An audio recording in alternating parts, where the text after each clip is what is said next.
You're listening to His Empire of Dirt, Chapter 9. Michael Afton finally gets taken care of. Don't move, hon. Mike winces, and then immediately resorts to disobeying the kind voice. He bolts upward, expecting to either be greeted by his murderous father or his lonely father. The one who claims he cannot be saved, and honestly, probably doesn't want to be, probably doesn't even know what saving someone is, or the one that considers Mike his best friend. The moment Mike stirs, his world dizzies, and he immediately crashes back onto the floor. Rather, the asphalt. I just told you not to move. Sorry, Mike stammers, squeezing his eyes tight as someone applies pressure to the back of his head. Eventually, they coax him upward, leaning him against the wall. What's your name?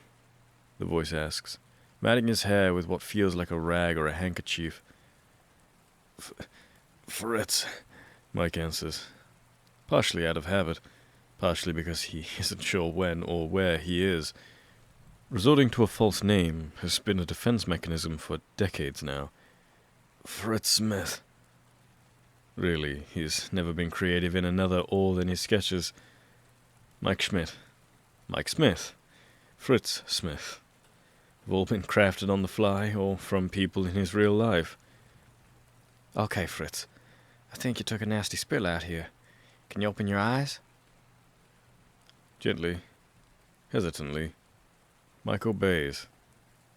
Eventually, lights blinking from over a building pierce through his vision, illuminating the person before him. They're a young woman, maybe just out of high school, with Italian-cut brunette hair, soft brown eyes to match. She has tan skin, similar to Mike's, and she's wearing an apron, perhaps just having gotten off a shift at whichever restaurant she works at. She's tall, Mike thinks when she stands to rifle through her purse. With colors of blue and red, she's distinctly not British, and definitely not living in the 40s. That provides Mike some relief, but only raises further questions. What the hell is with this ball pit's proclivity to alleyways and random points of time? The woman rummages through her purse and pops out a few white pills. Painkillers. He eagerly accepts, swallowing them dry after she presses them into his palm. Then she squats down to his line of sight, gently smiling and offering him her hand. Do you want to tell me what happened to you, Fritz? My father is a murderous lunatic, which led me to travel through time through a kid's crap toy, and then I saved him in the 40s by getting hit by a car. I think I got hit by a car, Mike admits sheepishly, laughing at his own idiocy and inclination of almost dying all the time. How did I get here? Not sure. I was just taking the trash out after my shift. A car, huh? Ain't that a bite? She offers him her hand and steadies his faltering figure against the alleyway wall. You got anywhere to be, Fritz? Other than a hospital? No! I mean, no hospitals. Please. Scared of doctors? Something like that. Without any real identification, he's sure he'll be arrested or kicked out onto the street the moment he enters any sort of official building. Really, I've been in worse situations than this. I've died once or twice, to be honest. I'm looking for someone, honestly. Do you know... He swallows and sighs, resigned to the entire situation. Do you know William Afton? Afton? The woman releases a sharp laugh and then blushes a bit. Yeah, I know him. What, you owe him money? He's always got some scam going on. Mike blushes in turn and rapidly shakes his head. No, I don't. Okay. I know you're probably going to want to hospitalize me for saying this, but could you please tell me what year it is? The woman narrows her eyes as they stumble through the alley together. It's the summer of '56. Semester starting soon. Well, shit. Your family? And the light. Yeah, you kind of look just like the guy. The two of them are standing under a streetlight. With striking familiarity, there's a diner behind them, appearing just brand new. The sign Juniors illuminating bright red under the night sky. It will be a few years before perhaps Junior's grandson turns it into a restaurant bar, and Dad will love Junior's almost as much as he loves his violet car, which Mike knows he would much rather consider his son than himself. Actually, wow, you must be his brother or cousin or something, right? Just doppelgangers, Mike replies, with a forced laugh. The woman escorts him to her car, a run-down light blue Ford, one of the headlights blinking in and out of existence. Could you take me to him? What, you gonna jump him? No, we're old friends. I've been looking for him, and I got hit. You ought to go to a hospital. I can't. If you'd let me finish... The woman hands Mike a rag that is already dotted with her blood, and gestures for him to hold it on the back of his head. But as I was saying, you fell into decent hands. I'm on track to go into med school. Really? Wow. My mom was gonna go to med school. Yeah? What happened with that? The woman rifles through her console before withdrawing a canteen of water and a bandage. Mike shrugs and graciously accepts the water. Her grandma got sick, and her parents were in a lot of help. She dropped out of school to take care of her. It feels nice to tell someone the truth, especially about his family. He knew far much more about the maternal side of his family than the paternal, and he was aware of the Caputo family recipes, of his family overseas that he would never meet, of his mom's backstory in general. I was a different person before Grandma, Mom gently explained one day while she brushed Mike's hair. I used to be... I don't know. More blunt. I was going to... She sighed. I was going to do a lot of great things. But she needed my help. I've got your dad, though. The meaning underneath had been clear. Taking care of Grandma had broken Mom from strong to weak, and Dad was all too eager to pick up the pieces and allow her to pretend that her life mattered. Mike despised her for it, for having Dad to fall back on. Maybe being married to Dad had broken her even more. After all, she never defended Mike, because she loved Dad and Evan more than anything. Well, that's a shame. My grandma's sick, too.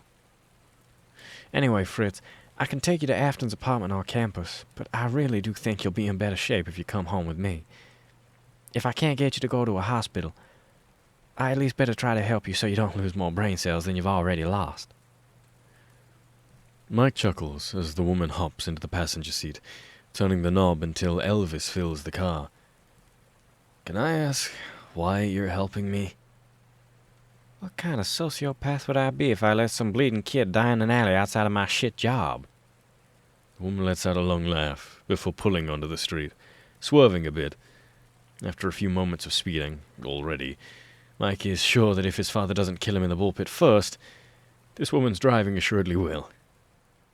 I don't know. My grandma always told me we ought to each help each other out. Mike, quit being so cruel to Evan. He looks up to you. We ought to all help each other out at the end of the day. Mike's stomach turns, and he grips onto the seat to ground himself. Oh, God damn it. Not again. I just realized, he says, swallowing hard and assuredly paling by the moment. What's your name, miss? She reaches across her steering wheel to shake his hand. She's still smiling. Caputo! Clara Caputo!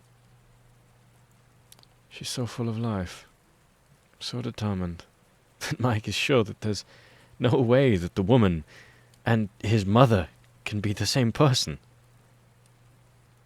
Mom hardly resembled a functioning human most of the time. She let Dad take control of the situation, letting him dominate the diner and the Afton household. Mike always considered her less of a parent, more of a nanny. Well, perhaps that was too harsh. But the story had always gone as thus. The Aftons do not care about Michael. Maybe Mom did love him. He felt in when she traced his constellation freckles, when they danced, when she told him she loved him. But what kind of mother stays with William Afton? Mike's mom had always been broken. This woman here is so full of life, so vivacious, so wonderful and helpful, that Mike, for a moment, ponders if he's fallen into an alternate timeline. Then the realization hits him even harder than the car did. Perhaps Grandma's death had started digging the hole that Mom found herself in. But it was Dad that definitely had buried her and all of her life beneath dirt. Years of neglect and false promises and pretenses of love. Mom, at the end of the day, must have too fallen victim to the monster that lurked in Hurricane. Well, Mike thinks, Dad did love Mom. William Afton loved things that he could control. "Bella!" Clara yells, pushing the rickety door open with her shoulder. She's driven them to an apartment on campus. It's cheap, but it gets the job done, Mike supposes. There's 2 tiny bedrooms adjacent to a living room, a kitchen that can hold maybe 2 people at the most next to them, a bathroom by it. The girls living there have made the most out of their situation, hanging plants and paintings on the peeling wallpaper. In the far end of the living room, a record player sits on a stand, and ballet shoes are hung on a rack beside it. Clara escorts Mike to the bathroom and has him sit on the lid of the toilet. "I brought a bleeding boy!" "Clara, what the hell?" Her roommate, Bella, Mike assumes, laments, walking into the living room where Mike can see her. Her hair is black and curled by her shoulders, styled into a pompadour bang. Her dark skin is warm against her cool green dress. She has blue eyes and a soft smile. With another shuddering realization, and God, can he stop realizing things for a bit? His brain can hardly handle the poorly constructed methods of time travel, let alone meeting past visages of every important adult in his life. Mike recognizes her from the portraits in Uncle Henry's house. It's Aunt Isabella, long before she ever passed away. Aunt Isabella was one of those mystical beings that was only ever spoken of, but of course never destined to shake hands with. She was the kind of person that when you saw her in pictures, you weren't shocked that she had passed. She had the face of someone always fated to be remembered, but never meant to be present. The face of someone who would only ever be buried 6 feet under the ground, and be referred to as fondly, always fondly, because only dead people can be spoken of so kindly. She had died around when Mike was 1 or 2. From Uncle Henry's stories, Mike had gathered that she was friends with Mom in college, and that the 4 of them, Henry, Mom, Isabella, Dad, had all established themselves as a group by their sophomore year. Dad and Henry having met freshman year, Mom introducing herself after a sociology class their sophomore year. "Oh," Isabella says, startling in the doorway as Clara rummages through the cabinet. "William?"